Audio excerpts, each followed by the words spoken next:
Bonjour à tous et bienvenue sur la chaîne de Papier et de Rêve. Je suis Ursula et aujourd'hui je vais peindre avec vous un échinocactus qu'on appelle plus communément un coussin de belle-mère. Ce cactus a la particularité d'être rond comme un coussin et couvert d'épines plutôt piquantes pour ce cactus-là. Il vaut mieux ne pas s'en approcher de trop près. Mais en tout cas, il est très intéressant parce que justement, il y a une texture qui est importante pour toutes ces épines et c'est exactement ce que je veux rendre sur mon papier aujourd'hui. Et je commence par faire un premier passage d'aquarelle avec juste des couleurs chaudes en bas et des couleurs froides en haut. Tout simplement, pas de détails, c'est juste un arrière-plan, une base de travail et vous voyez que je rajoute de l'eau, je cherche à avoir de la texture et ne pas avoir de couleur totalement lisse. Je vais laisser sécher cette couche complètement avant d'attaquer la suite.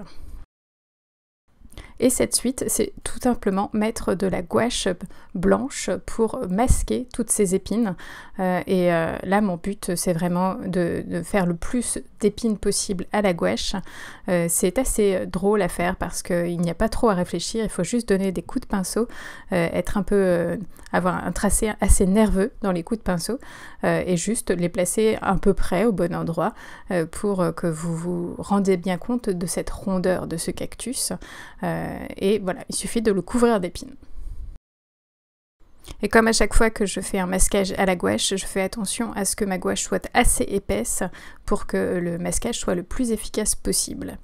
Alors ça peut paraître un petit peu compliqué à faire parfois, surtout quand on utilise de la gouache liquide, mais l'astuce en fait c'est de ne pas mouiller son pinceau et juste d'utiliser cette gouache liquide sans la diluer du tout avec de l'eau ou de l'eau qui pourrait être juste résiduelle dans le pinceau.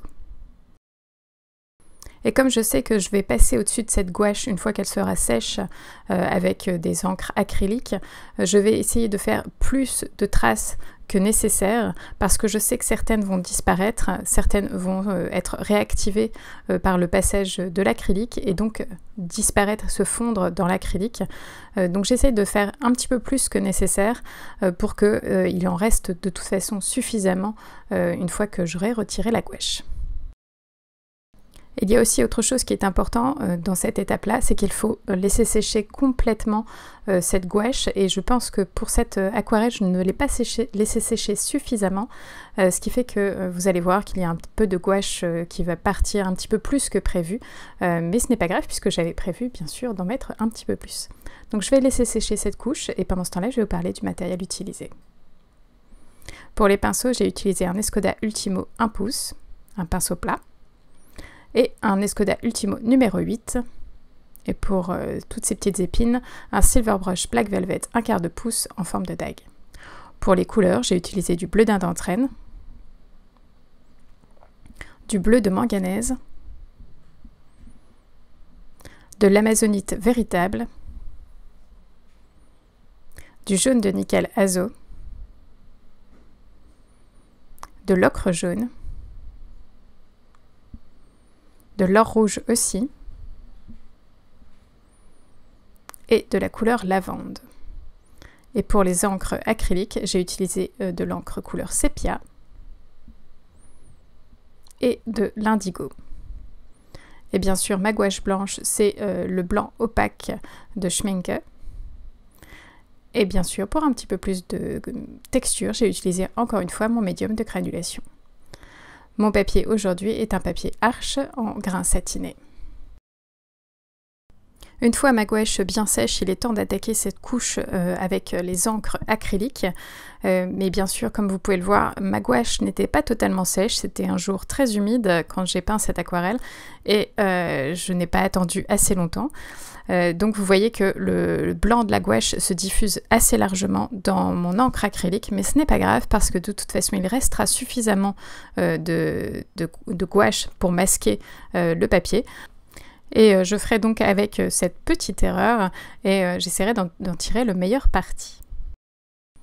Comme j'avais remarqué dans de précédentes aquarelles que ma couleur sépia était relativement jaune, j'ai essayé donc de créer un vert en mélangeant l'indigo et le sépia et ça marche vraiment très bien. Je trouve que le vert qu'on obtient en mélangeant ces deux couleurs est vraiment très joli, très agréable, très doux c'est vraiment une belle découverte.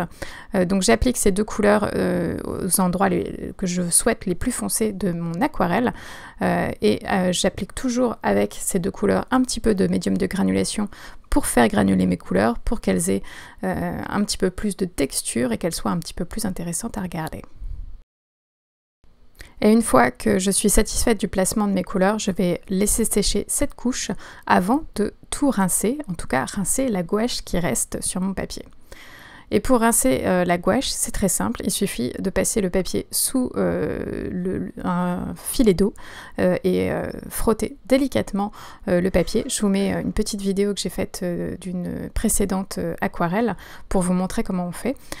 C'est très simple, il suffit vraiment de frotter délicatement avec le bout des doigts les zones où il y a de la gouache. Ça s'enlève très vite et très facilement et voilà. Ensuite, il suffit de laisser sécher à nouveau le papier avant de pouvoir attaquer les détails. Et vous pouvez voir qu'à ce stade de mon image, on comprend déjà un petit peu que c'est un cactus, qu'il se passe des choses. En tout cas, les textures que j'ai obtenues avec toutes ces étapes sont très intéressantes et c'est exactement ce que je souhaite. Cette technique peut paraître un petit peu brouillon, d'ajouter de la gouache, ensuite de laisser sécher, d'ajouter des couleurs, laisser sécher, tout rincer. Ça peut faire peur de tout rincer, mais finalement ça paye à chaque fois, je trouve, parce que les textures obtenues sont toujours très intéressantes et il y a surtout un élément d'expression qui reste grâce à la gouache, parce qu'on peut s'exprimer beaucoup plus facilement avec de la gouache qu'avec du liquide de masquage, qui est beaucoup plus difficile à manier.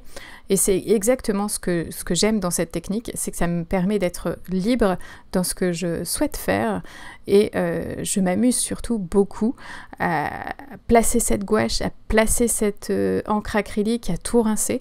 C'est vraiment quelque chose qui me plaît et qui me permet de m'exprimer le plus dans l'aquarelle.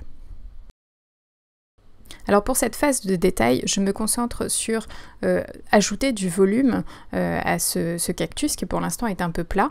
Vous savez que les cactus ont comme des facettes et donc il y a des zones d'ombre et des zones de lumière et c'est ce que j'essaye de faire en plaçant des couleurs un peu plus foncées dans ces zones d'ombre et en les fondant avec le reste.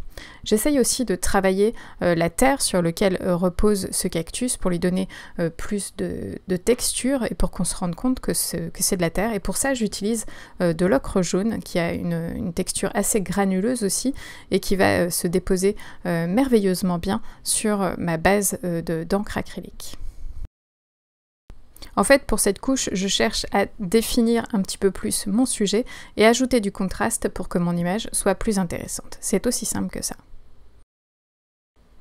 Sur ma première couche, vraiment la première couche de base avec les couleurs froides en haut et les couleurs chaudes en bas, j'avais utilisé la couleur lavande pour le ciel parce que je trouvais que c'était un petit peu plus intéressant que juste un bleu et je savais que cette couleur lavande fonctionne extrêmement bien avec l'ocre jaune. Je trouve que ça fait un très bon mélange et un très beau contraste, tout en douceur.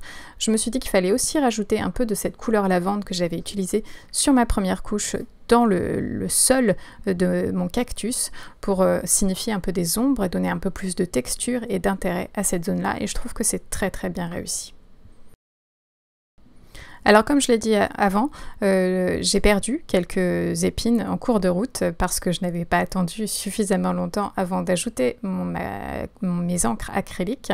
Mais ce n'est pas grave parce que je peux en rajouter maintenant avec la gouache blanche que je teinte légèrement avec de l'ocre pour que ce ne soit pas si blanc et que ça soit un petit peu plus unifié avec le reste de ma peinture. Je vais donc ajouter toutes ces petites épines qui manquent. C'est quelque chose qu'on peut faire. Bien sûr, on peut masquer, mais aussi on peut rajouter du blanc. Il n'y a pas de règles à suivre. On peut tout à fait utiliser du blanc à l'aquarelle. Je trouve que c'est toujours très intéressant. Et surtout, comme la texture est légèrement différente des couleurs qui ont été réservées, on a encore plus cette impression de volume entre donc les épines qui ont été masquées et les épines que je rajoute en ce moment. Et cette vidéo est à présent terminée. Merci de l'avoir regardée jusqu'au bout et j'espère qu'elle vous a plu.